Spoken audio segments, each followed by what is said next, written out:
Gracias por haberse acercado a esta ciudad.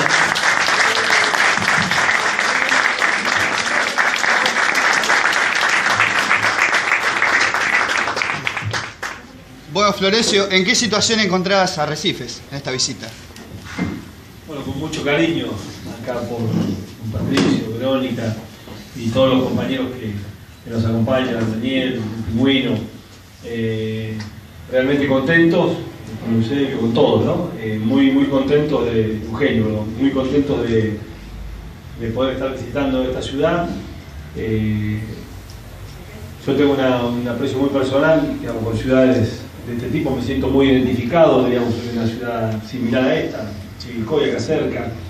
Y bueno, como bien decía recién Patricio, fuimos al sector industrial planificado, escuchamos a los empresarios que están instalados ahí.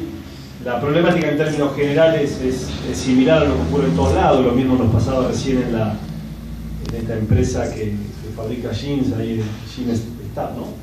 Star Jeans, en la cual encontramos una preocupación importante producto de la caída del consumo interno, el ingreso de importaciones, el aumento de las tarifas y el financiamiento muy caro, lo que trae una enorme angustia a quienes tienen una pequeña y mediana empresa, por otra parte son los que generan empleo en Argentina. Y ratifica que de alguna manera el gobierno está equivocado en materia de política económica. Ha utilizado, digamos, el peor mecanismo para bajar la inflación, que ha sido precisamente enfriar la economía. Y la economía se enfría quitándole poder adquisitivo al salario. Es decir, los precios, el incremento de precios le han ganado al salario y esto trae menor consumo, menor producción, menos empleo. Es una gran preocupación para nosotros porque creemos que detrás del empleo y de la pérdida del empleo, de la angustia de poder perder el empleo, se encuentra una familia que sufre, un hombre que pierde su dignidad. Ya conocemos la historia de la Argentina cuando se destruyó el empleo. Por otra parte, no ha resuelto el problema para el cual, digamos, ha tomado este tipo de medidas, que ha tenido que ver con bajar la inflación. La inflación del año 2016 estuvo por encima de los 40 puntos y este año se espera una inflación que, si bien presupuestada estaba en el 17%, va a estar cerca de los del 25%. Agregarle a esto la política del sistema financiero argentino, que me parece que también es equivocada, que lleva adelante el Banco Central, que tiene que ver con las famosas DEBAC, con las letras del Banco Central que emite y que toman los bancos, pagando el 27-28% de interés anual. Este año vamos a estar pagando 220.000 millones de pesos de intereses. Para que tengamos idea, unos 12.500 millones de dólares. Es 12 veces la inversión que nosotros hicimos en materia ferroviaria en los 3 años que yo fui ministro de Transporte. La preocupación por las tarifas, que si bien es cierto nosotros deberíamos haber corregido las tarifas, que es parte tal vez de una de las críticas o autocríticas que nosotros nos hacemos, vinculada a la idea de comprender que la tarifa no era la misma, la tarifa en la zona del área metropolitana que en el interior. No es menos cierto que este gobierno ha utilizado un mecanismo de ajuste que ha sido absolutamente dañino, con tarifas, por ejemplo, de gas que están entre 3.000 y 4.000 pesos, cuando el salario promedio en el interior está en los 10.000 pesos, 10.000, 12.000 pesos. Cuando digo que nosotros deberíamos haber tomado alguna medida, me estoy refiriendo a que podríamos haber grabado los sectores con capacidad contributiva, por ejemplo, en el consumo de gas o de electricidad a partir de los consumos, que de alguna manera marca el grado de capacidad contributiva que tiene un usuario, teniendo una política de promoción sobre la pequeña y mediana empresa, porque son las que crean empleo y ese costo no necesariamente se termina trasladando al producto que fabrica. Así que bueno, la recorrida, si bien ha sido muy interesante, no deja de ser preocupante. Y desde su espacio, ¿usted qué es lo que propone para salir de esto? Mira, primero lo que proponemos es cumplir con lo que vamos a proponer, a promover, porque me parece que estamos cansados de gobiernos que tienen, como en este caso, hacen promesas que nunca cumplen. El caso del actual gobierno no cumplió con ninguna de las promesas de campaña y no se hace cargo de nada. Digamos, es cierto que en algunas cuestiones se agarraron dificultades, bueno, precisamente para eso fueron elegidos, para resolver las dificultades, no para agudizarlas y crear nuevas. Y por otro lado, nosotros creemos que parte de nuestro capital ha sido precisamente en toda nuestra historia la coherencia y el valor de la palabra. Cuando pareciera ser que en la política está perdido eso. Y lo digo acá, que es un lugar que seguramente todavía en el interior la palabra se le da valor. La palabra es más importante que un contrato, es mucho más importante que excusas y que conveniencias. A eso agregarle nuestra historia en materia de gestión.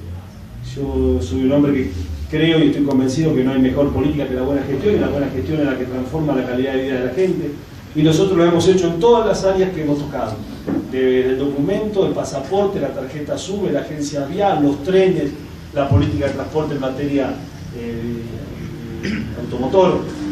Entonces digo, podemos esbozar y contarles a ustedes diferentes propuestas en diferentes ámbitos. En materia económica, por ejemplo, nosotros planteamos tener una política de incentivo, que todas nuestras políticas estén focalizadas a la protección y generación de nuevo empleo. Nosotros no concebimos la política económica si la gente está afuera. Digamos, no creemos que la economía se resuelva sin el hombre de carne y hueso, digamos, que finalmente que genera riqueza. En ese sentido estamos proponiendo un fondo PYME fuera de la normativa del Banco Central y de los bancos tradicionales que tienen una regulación muy exigente, para poder promocionar primero la inversión en capital y después la generación de empleo, de nuevo empleo a las pequeñas y medianas empresas. Pretendemos tener un congreso que controle la emisión de deuda que está teniendo la Argentina.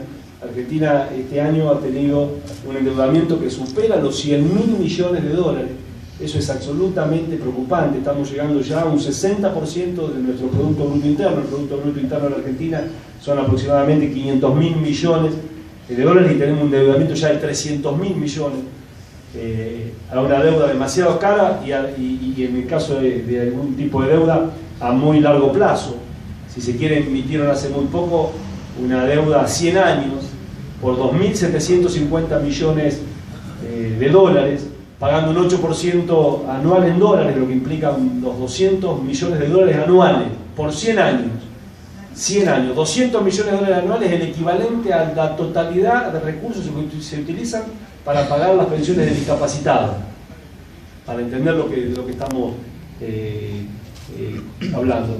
Creemos que nosotros debemos corregir errores del pasado, que si bien es cierto la política llevada adelante económica por nuestro gobierno fue una política de incentivo a la demanda agregada, básicamente al consumo interno, pero en realidad hay tres motores de la economía, que es el consumo interno, que tiene que ver con la generación con las exportaciones y con el proceso de inversión. Nosotros ahí tuvimos dificultades, generamos una demanda interna muy potente, pero no la acompañamos con un proceso de inversión, básicamente de cambio de la matriz productiva, que no hubiera implicado, digamos, importar tantas cantidades de cosas, muchas veces componentes de productos finales, pero que nos generó un problema básicamente en el estrangulamiento de la balanza comercial, lo que hizo que en realidad se tomen las medidas vinculadas al cepo del dólar, a las declaraciones juradas de importaciones. Así que ahí tenemos una deuda pendiente importante que nosotros creemos que hay que corregirla, que tiene que ver con un Estado que promueva en una economía monopólica y oligopólica, promueva el Estado la generación de competencia. Es decir, donde no está el Estado, digamos, tiene que estar el mercado, pero en la Argentina hay poco mercado. Acá hay sectores muy concentrados que terminan fijando precios. Fíjense ustedes lo que pasa con los productos. Hay un problema básicamente asociado a la cadena de comercialización, que hace que un producto que pierda el productor y que ese producto que produce el productor a un costo muy bajo termine en promedio entre 6 y 7 veces más caro en la góndola. Entonces acá hay que plantearse también la discusión sobre lo que fue las cadenas de comercialización y la concentración económica de los 90. Yo sé que esto trae discusión y trae dolores de cabeza, por lo menos para mí, pero quiero discutir si en realidad hay 3 cadenas importantes de hipermercados que concentran la comercialización en Argentina, perjudicando a millones de argentinos. Quiero discutirlo, porque lo que se vendió en algún momento como un avance en materia de comercialización, yo creo que terminó siendo perjudicial para el pequeño y mediano comerciante y básicamente para el consumidor. Así que mire, tenemos propuestas de todo tipo. Pero acá no se trata solamente de hacer propuestas. Propuestas va a escuchar un montón hacer propuestas. El tema es cuánto es el grado de confianza que despierta en la sociedad para que después esas propuestas puedan cumplirse. ¿Se puede poner freno a estas medidas nocivas del gobierno con la clase media y la clase baja? Y no es sencillo, me parece que una forma de un llamado de atención es la elección del 13 de agosto y posteriormente la de octubre. Me parece a mí que hay claramente una alternativa que es ratificar el rumbo de este gobierno. Lo que va a estar en juego es eso. Quien pone un voto a Cambiemos estará poniendo un voto de confianza a las medidas que ha tomado Cambiemos en los últimos 18 meses, o diferentes alternativas. Nosotros no creemos que Cristina, digamos, sea una buena candidata, por eso nosotros inclusive se lo planteamos, en lo personal yo se lo planteé a ella. Me parecía que el candidato de nuestro espacio debía darse dentro de un proceso de primarias abiertas, simultáneas y obligatorias, que por otra parte el conjunto de la sociedad iba a ir a votar el próximo 13 de agosto, y nos parecía que finalmente dejar esa decisión en manos de la gente y no de los dirigentes, que era la misma coherencia que habíamos propuesto cuando decidimos no seguir acompañando el proceso, cuando se eligió a Daniel Scioli, sin dejar que haya un proceso de primaria. Y por otro lado, porque nos parece que se pone en discusión el pasado, y que no es bueno. Nosotros tenemos que discutir el presente y el futuro. Y sobre el pasado tenemos que tener una mirada crítica, a propósito que en realidad la sociedad nos dio la espalda en el 2015, ya en 2013 y después posteriormente en 2015. Cuando la sociedad no te acompaña, requiere de una mirada humilde, autocrítica, de ver en qué cosas nos equivocamos y corregir ese tipo de cosas. ¿Su intención era participar de una interna entonces con Cristina? Sí, de la PASO. Yo siempre fui defensor de la PASO. Yo pertenezco al peronismo desde muy joven, desde los 16, 17 años. Soy hijo de la democracia, diríamos, porque milité en aquel momento del peronismo cuando fue el fenómeno del radicalismo en la cabeza de Raúl Alfonsín, que yo digo que sintetizaba mejor que nadie lo que la gente aspiraba de la democracia. Con la democracia se come, se educa y se cura. Es decir, no solamente consolidamos el sistema democrático, sino que los gobiernos sucesivos, hubo 8 gobiernos diferentes, fueron incapaces para resolver los problemas que finalmente soñaba la sociedad en su conjunto lo resolviera, que básicamente tenía que ver con el ascenso social que en algún momento distinguió a la Argentina en lo que fue la conformación de las clases medias. Pero creo que hay una enorme posibilidad. Nosotros tampoco estamos de acuerdo con el oportunismo de Massa, y lo decimos con mucho respeto. Preguntamos si Massa es el del 2008, que era jefe de gabinete de Cristina, el del 2009 que fue testimonial, acompañando a Daniel Scioli en una estafa electoral. A mí me acuerdo, Kirchner estando con Massa nos propuso ir como testimoniales, yo me negué a ser testimonial porque me parece que era una estafa al electorado, a ese contrato moral que uno genera con la sociedad cuando le dice votame. Me parecía que no era bueno eso, porque precisamente estábamos diciendo que vote a determinada gente que después no iba a asumir esa responsabilidad. Hoy reiteran ese mismo error de parte de nuestro espacio, con la candidatura de Verónica Magario en La Matanza, o como la candidatura de Seco en Ensenada. Pero digo, o más el del 2013, que fue con Macri y compartió la lista. De hecho, fue diputado nacional acompañado por Gloria González, que hoy es candidata de Cambiemos. El del 2016, que fue con Macri a Davos a buscar inversiones que nunca llegaron, o el del 2017, que es opositor con Margarita Stolbizer, quien decía hace muy poco tiempo atrás que era un oportunista y tribunero. Me parece a mí que no todo es lo mismo. Me parece que hay que empezar a tener una mirada, digamos, más crítica sobre los comportamientos, porque después si no viene la sorpresa.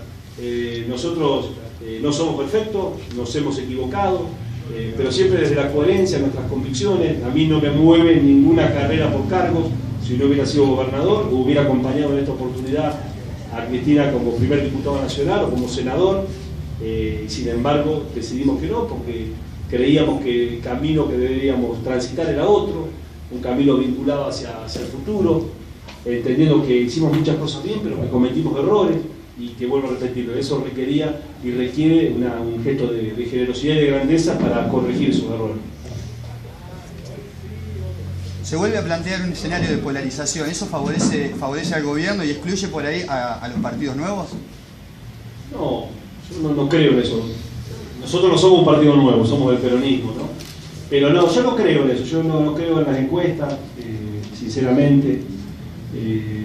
Me parece que los dirigentes tenemos que ser movidos por ideas, por convicciones, y a partir de ahí tener conductas y no por encuestas. Me parece a mí que eso es demasiado pobre como motivación para un dirigente que aspira a transformar la realidad, como el caso de Patricio en Arrecife, como el caso mío a nivel nacional. Yo no creo que ese deba ser el motivo para tomar una u otra decisión. Lo que debe ser motivo para tomar una u otra decisión son cuáles son las convicciones que nos mueven y qué es lo que tenemos para ofrecer a la sociedad. Yo estoy convencido que nosotros estamos en condiciones de resolver los problemas pendientes que tiene la sociedad en materia de seguridad, por ejemplo. Tiene que haber decisión política, esto no se resuelve con marketing. Yo era muy crítico de Scioli, en el momento donde nadie lo criticaba a Scioli.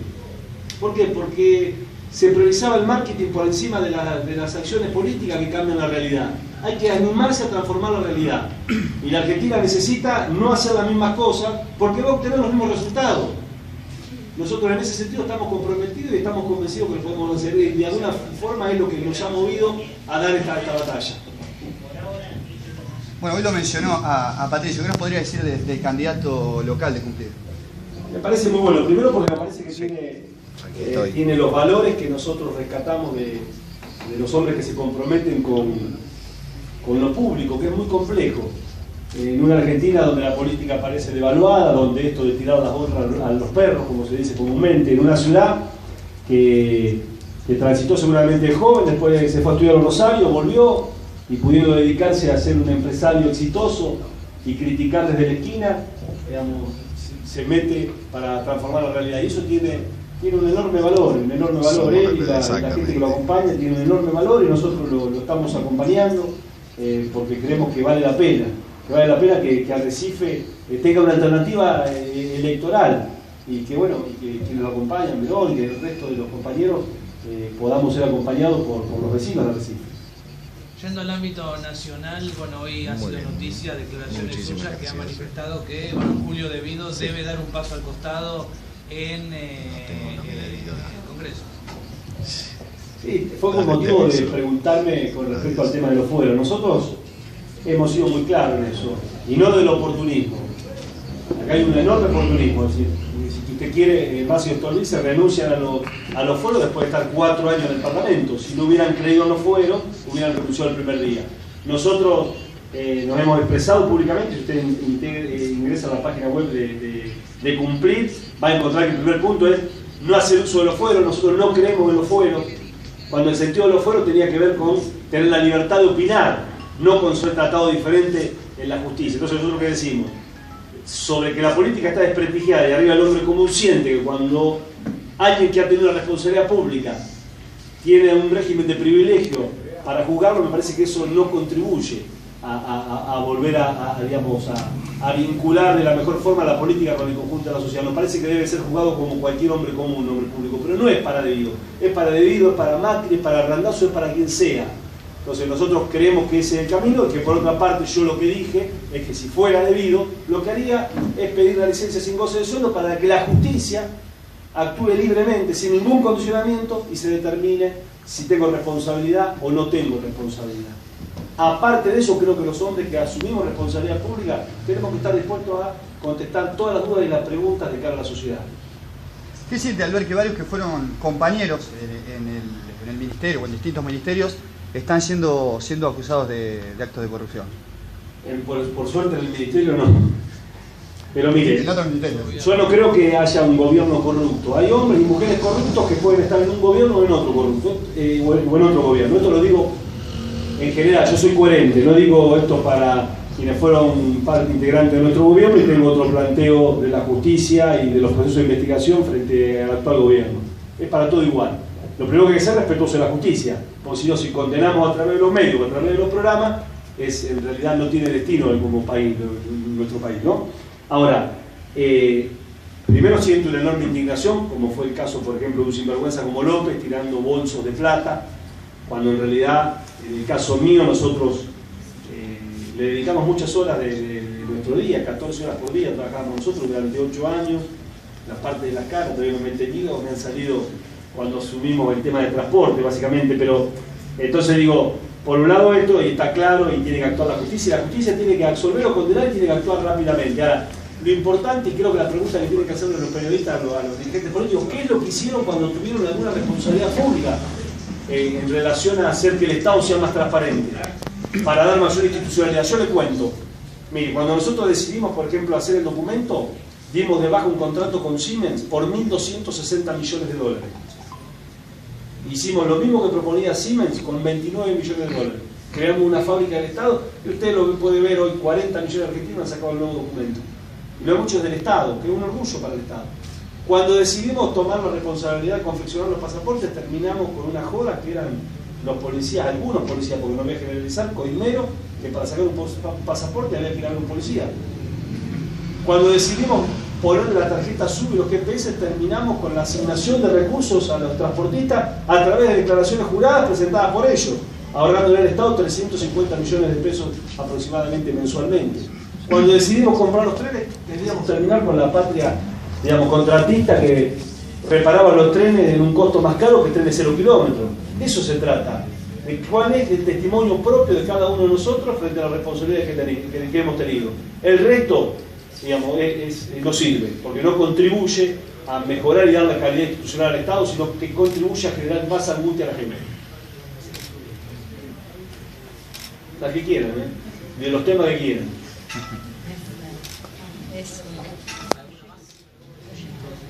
Bueno.